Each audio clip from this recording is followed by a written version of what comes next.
start light. The answer to the question is, will 1500 clean this journal up? No, it won't.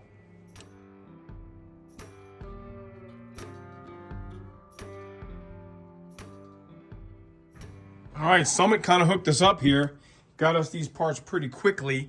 These are the rebuild parts for the L65 that we're going to build, the in-stock rebuild. These are the parts that you have to have, whether you build it with parts you own or not.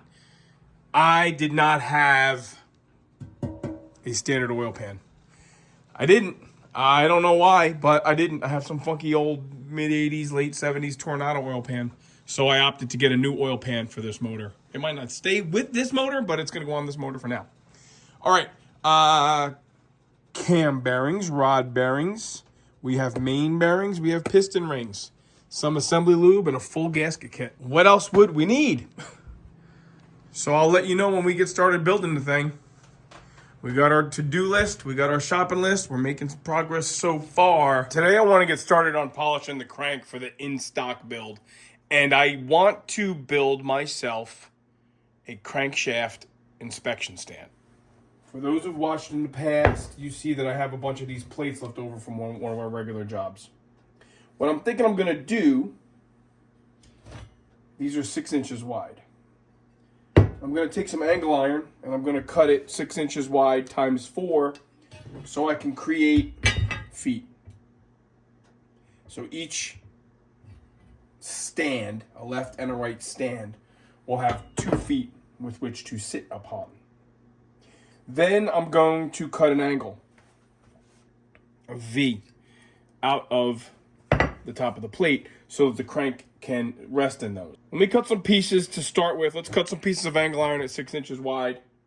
We'll drill some holes that correspond with these holes, nice and easy. Once I have it all set up, then maybe we'll play around with different angles.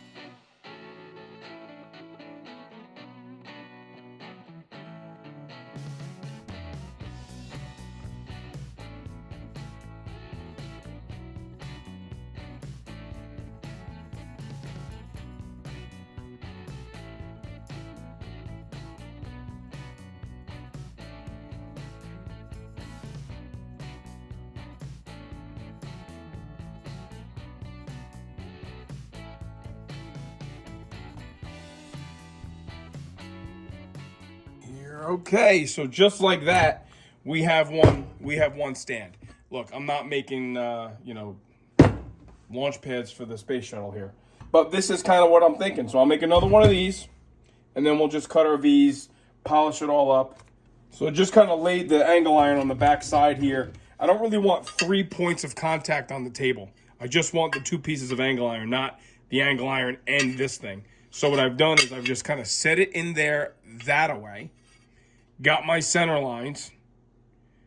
So I'll drill holes like I just did on the other one in this piece. And when I put it together, we'll have a little bit of a reveal there.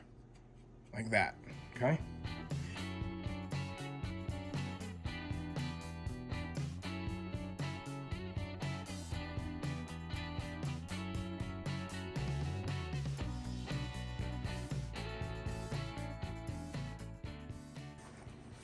Alrighty then, here we go. So now I'll just take some 3/8 bolts like I had before. And there's my stand. Am I missing a bolt? I got a bunch of bolts in the bin there. I have one more bolt coming up. 3/8 bolts.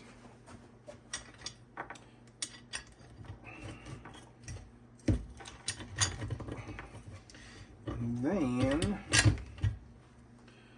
we're kind of sort of see, like, even though I guess because obviously I just kind of rushed measure my 6 inches on the angle iron. So what I'll do, just like I did on the other one, is I'll just I'll just trim that.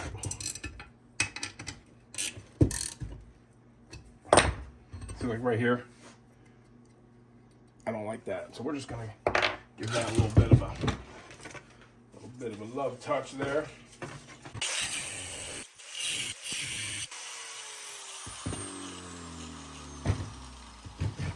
All right, so there we have it. We have two, I don't know what you call them right now. Now we're gonna play around with, we're gonna clean this mess up, and we're gonna play around with just cutting our V's, polishing them up, and then we'll have something with which to sit the crankshaft on so I can make more magic happen. So part of the reason why I put the feet on the plates first is so I can mount the foot in the vise and have a nice place to cut, as opposed to trying to cut that piece of whatever. I guess I could have clamped it to the bench, but I wanted to see how it all goes together first.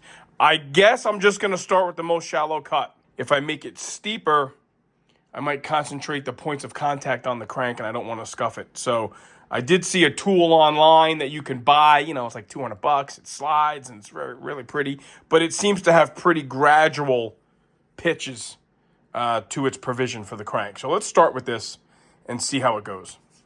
Kind of, sort of what I had in mind. Let's see if the battery lasts in this thing.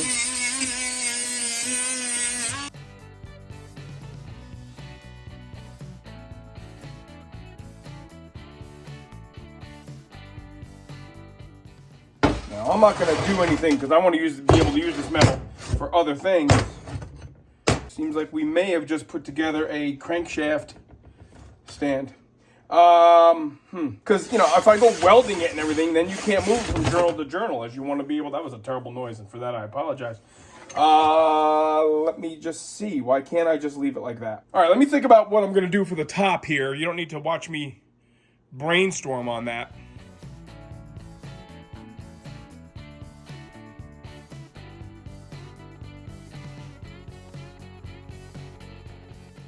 So I tried the fuel hose idea. I cut fuel hose to put it on there. The problem is, it just made it like, you know, a hammock. And I was afraid, you know, fear, that the crank would kind of want to walk back and forth. So what I did is I took the one and the only, that's right, the flex and the tape, and I wrapped the tops of these stands I just built with flex tape. One coating, I might do another one. There we have it. We have a crank stand. What do we think of that? Now I can get to machining. Cool little project. You know, wake up early in the morning and saying, man, how am I gonna do that without fumbling around and doing all that stuff? I think this worked out okay. I'm not going to do it without putting another coat of flex tape. Okay, we can see clearly where the weight of the crank wants to run in these two specific spots on either side. I wish I could find some kind of a snap-on nylon track piece or something. This is 1/4-inch plate. I'm sure if I get on the computer and look for some kind of a nylon channel, kind of a groove thing, we might be able to snap something on there. But this will work. I'll keep some lubrication on here. So another little layer of tape and some of that PB Blaster Max stuff that I love so much, and that seems to be working just fine. All right, time for some cleaning.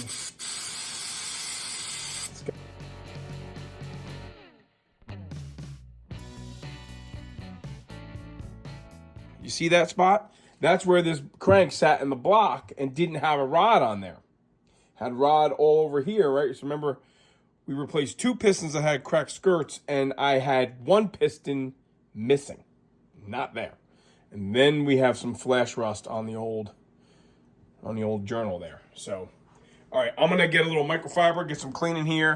But that's a quick little project that we did to build a crank work stand. Happy with that. All right.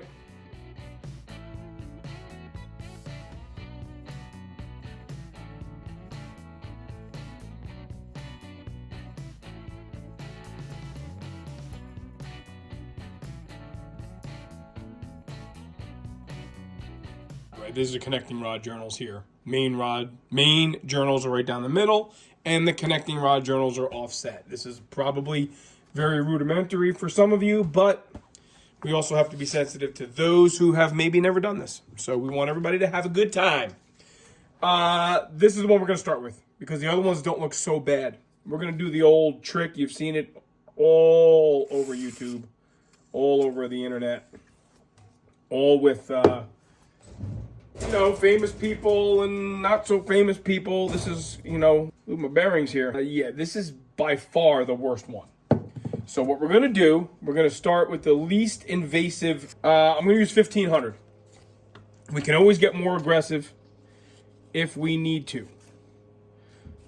I know it looks like it says 500, but it's, believe me, it's 1500. Okay, so we're gonna do that. I like to use a wider strap than a string. This is a strap off of one of the old shopping bags. Okay, so we're gonna just wrap this around here nicely and evenly. Okay, and then we're just gonna lightly do this kind of game. This is it. Got some WD-40 on there, got some 15 hundo, and we're just gonna think about our day and think about what we could be doing other than this. And just go back and forth. Remember, you can always get more aggressive. Once you knock this thing down, you go hitting it with something like crazy, you know. I mean, I have 800. You know, we might need to do that. But let's see how it looks. Let's see how 1500 cleaned that up. It's 1500, okay? It's not very, very aggressive. And I do have 2000, and then we can polish it later.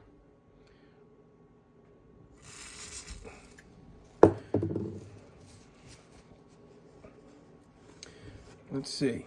Okay. So we are starting to knock down the rust on that spot. But we haven't done really enough. Let's do it one more time. Man, I want to hit this can really. I'm going to try another can of WD-40 because I like when they come out really. Yeah, this is better. See how nice that is? So this little experiment will tell you, you know, whether your 1500 was a good idea, your 1500 was a bad idea.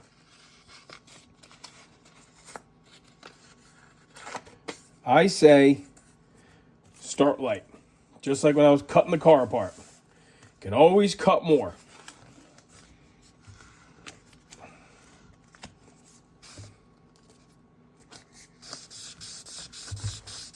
Oh, my crank stand is so efficient that the thing is just spinning. I'm going to kind of go for longer revolutions here.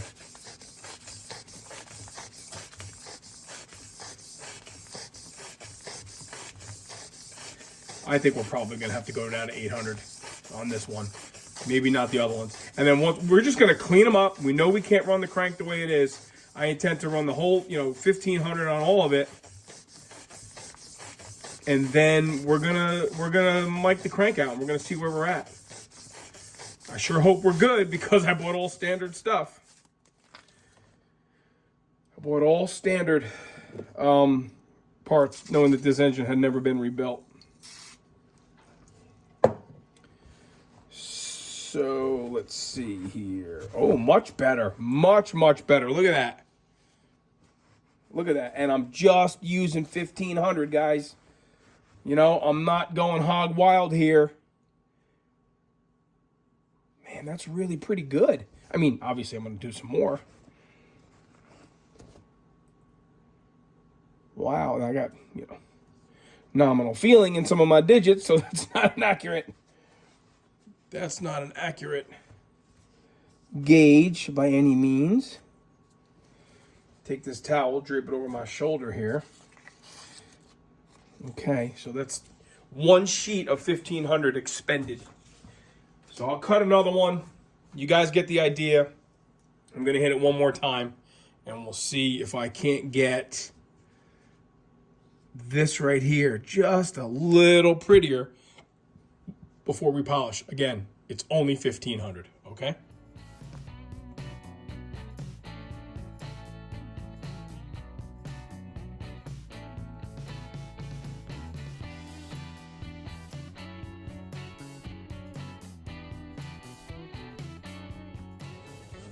All right, so the good news is the rust is cleaned up, but there are definitely a couple of striations in there that I can feel. I can feel my fingernail catches on that, and I have no fingernails. Catches right on that. So it's got the rust off it, and it's got it looking at face value pretty good, but, you know, I can get in here. Yeah, I can definitely feel that. Yeah, we're not gonna... you know, look. We're gonna do our best to make this thing survive, you know? Let's not get sideways here that we're just gonna slam this thing together. That is not what we're gonna do. We're just gonna build it with what we have here. That's all.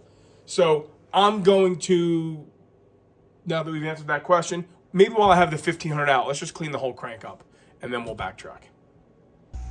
It's time consuming, but it's oddly satisfying. Everything has just been polished with 1500, like I said. I haven't gone crazy. I still have to do the front and the rear main journals. But I just moved my stanchions inside here, keeping things heavily lubricated. Things spin nice, no dragging, no nothing. So we're gonna clean this up here again. Then we're gonna clean the whole crank over one more time. I can see right now that I'd like to have a drip edge on this plate because I'm putting a lot of juice down. So I'm wiping it continuously. But, okay. Things are looking okay. You know, it's one of those things where what's your level of expectation? Obviously, you know, if this was one of the W31s or W30 or Hurst or anything like that, well, this stuff would be going to Mike. No questions asked. So far, I've been 2 passes with 1500. See, that doesn't look too bad, does it? You gonna see that? I did see a guy online use Brasso metal polish. This stuff right here. He polished the crank with this stuff. When he was done, I think he went all the way up to 2000, which I do have. So he did 800, 1500, 2000 in Brasso, if I'm not mistaken. So, you know, but he's building a high performance one of them there Chevrolets. You know, this is a Oldsmobile. I mean, come on. Let's be frank. Right?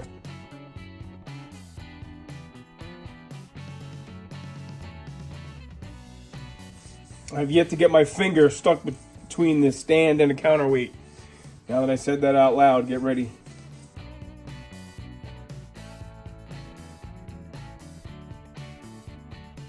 You know, you go out and farm, man. Will it run? Will it run? Anybody taking oil pans down and checking main and rod bearings before they venture off on an 800-mile trip? Will it make it home? No, nobody's doing that. Can you see that? Let me show you.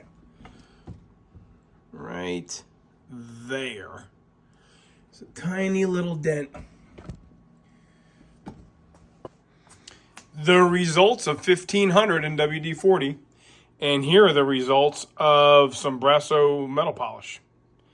Looking like chrome. Actually, it looks more striated in the camera. Maybe it's the bluing. Maybe I don't have it buffed off enough. But none of those lines here can you feel anymore. So you can see here polished, and you can see not polished. So I'm going to polish it a couple more times. One thing I can tell you is that the flex tape, the adhesive, did not like all that brake clean in WD-40, so I did recoat that. I really do want to look for some nylon caps for that. But if you keep it lubed and you keep fresh tape on there, spinning just fine. But we're in the closings here, you know. Well, there we have a relative finished product. I'm not going to really mess with it much more until it gets measured. I think that's going to be another segment when we measure everything we have. We're going to measure the crank. We're going to measure the bores and the cylinders. And we're going to check ring gap and all that cool, fun stuff. But I think that's going to be in the next installment because I don't want to glance over that stuff. This was productive. Built a stand. Took a crank that was nasty and made it not so nasty. All right, that's pretty good for what we're doing here. And I'm not saying I'm not going to polish it more. I'm not going to polish it until it's all mic'd out, okay?